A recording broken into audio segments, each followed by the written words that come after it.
It burst because the Community Reinvestment Act passed by Jimmy Carter in 1977 coerced and then sometimes forced banks to give loans to people that can't afford them. And so for 30 years the government did this, and after 30 years of giving out loans to people that couldn't afford those loans, the bubble burst.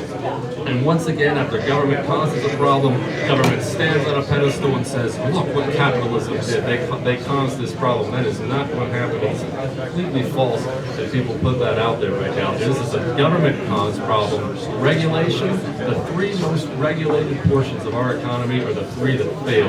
The auto, the energy, and the housing sector. They are the three most heavily regulated, and that's not an accident that those are the three that fail. What about the element of greed that comes along with those?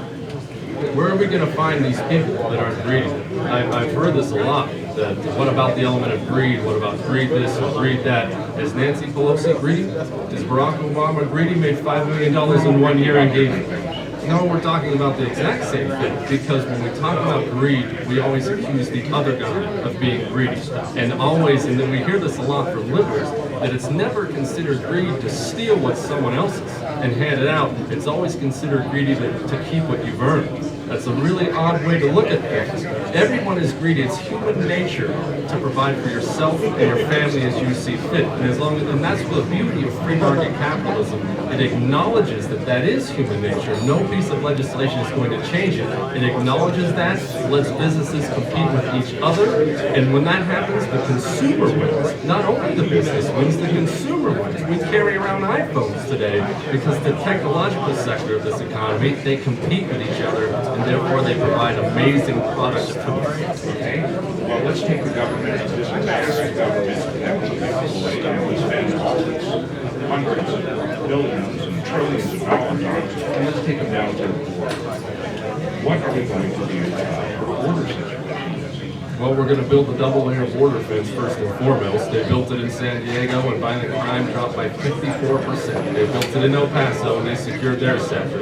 But all we have here are politicians like Gabrielle Giffords that use politicians' words like comprehensive immigration reform, which is politicians speak for I'm not going to do anything about the problem. We have this completely laid out at votejessekelly.com. We get the Border Patrol agents on the border. We build the double-layer border fence. We get real employer sanctions in this country, meaning we fund E-Verify, we enforce the I-9s. When they can't find work, when the illegal immigrants cannot find work in this nation, they will self-deport and attempt to come here the right way. And that's what we need. It's not about being anti-immigration. I don't know anyone that's anti-immigration. It's anti-illegal immigration. We are a nation of immigrants.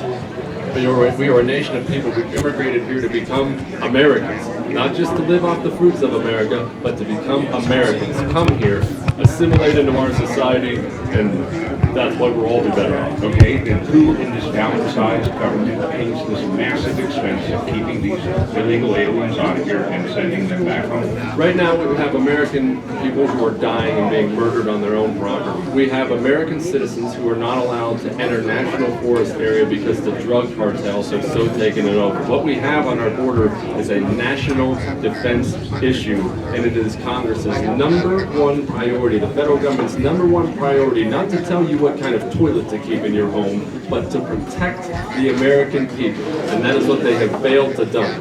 Failed to do. So we need to appropriate this fence bill in the appropriations, and it needs to get done.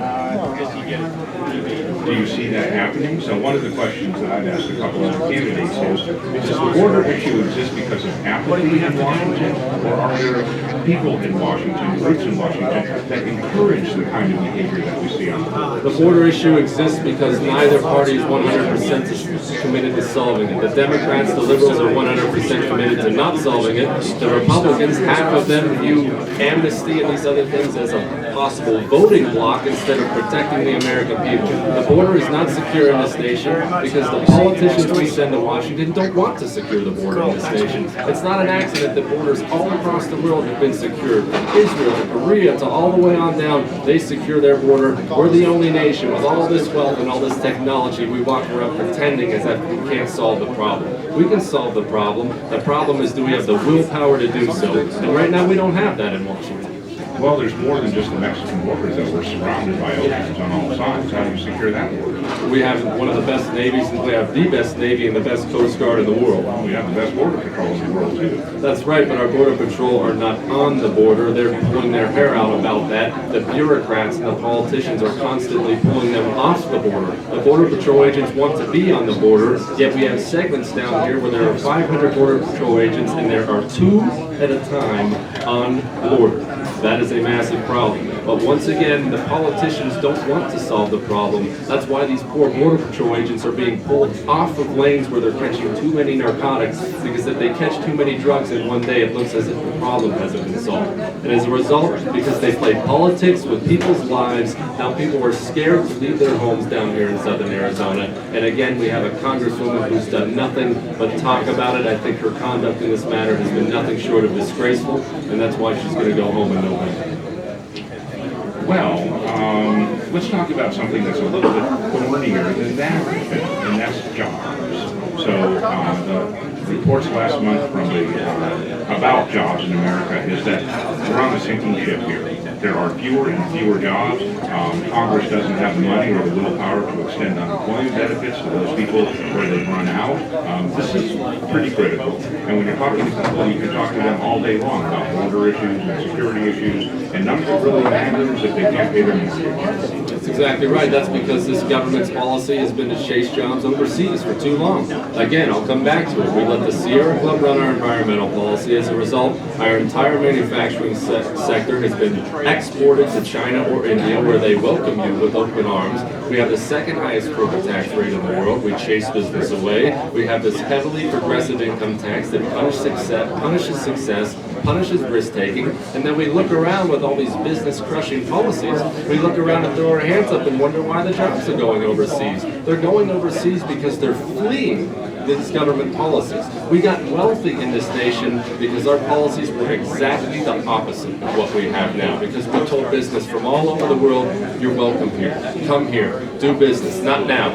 Now we have the President of the United States asserting his authority to fire the CEO of General Motors. The President does not have that authority, and to assert that authority is frightening. We have government taking over parts of the private sector, and that is the exact solution. That's the exact way to get to a depression, not to get out of a recession. This tax and spend your way out of a recession policy will bankrupt this nation and is bankrupting this nation. You cannot spend the amount of money they've spent without massively raising taxes as they're going to do next year. So are you of the mind that if you displace tens of millions of government workers, that it will encourage industry in the United States? What is a government worker? A government worker is someone who lives and sucks off of the taxpayer. They don't pay into the system, they suck off of the system. And when 18% of the employees in this nation work for our, quote, limited federal government, that is a scary place to be. Our limited government, with constitutional powers, is the largest landowner,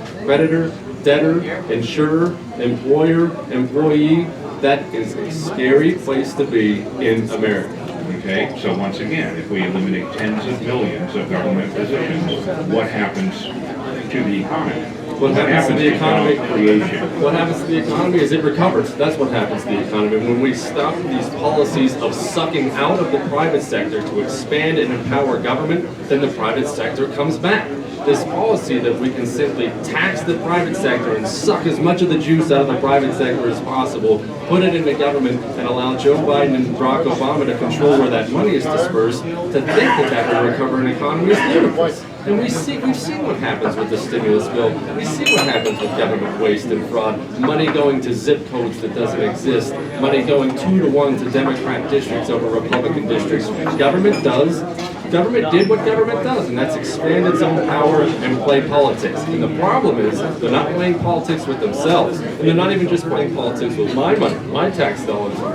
With this kind of money, they're paying it with my son's money, who's 19 months old, and his son's money, and his son's money, and we continue to spend and spend and spend. We need to stop this out of control government right now. Okay, well, let's go to military adventurism overseas. This is a military town, and you're going to have to make a military case here. Where are you on that? Well, I don't really know what you're getting at with the word adventurism. I know that we have stopped a tyrant in Iraq. We are now coming home after winning that war. And I know in Afghanistan we are fighting an enemy who is 100% committed to killing every single man, woman, and child in this country. And unless we get them first, they're going to do so. So it's not adventurism, it's